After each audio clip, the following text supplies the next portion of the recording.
Good evening সবাইকে। সবাই কেমন আছো? আর আজ সন্ধ্যাবেলা দেখো আমি তোমাদের সামনে নিয়ে চলে এসেছি চিকেন পকোড়া ক্রিস্পি ক্রিস্পি।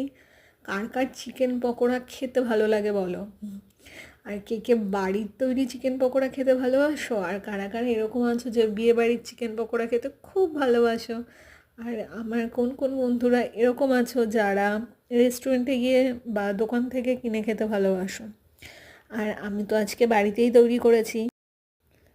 তো সন্ধেবেলা শীতের সন্ধে 1 কাপ গরম চা, আর তার সাথে কফিও চলতে পারে, যে যেটা প্রেফার করো। আমি তো চা লাভার, আমার কাছে টি ফেভারিট। তো গরম গরম চা, তার সাথেই মুচমুচে পকোড়া হলে কেমন হয় বলো তো? শীতের সন্ধেটা পুরো জমে একেবারে ক্ষীর, তাই না?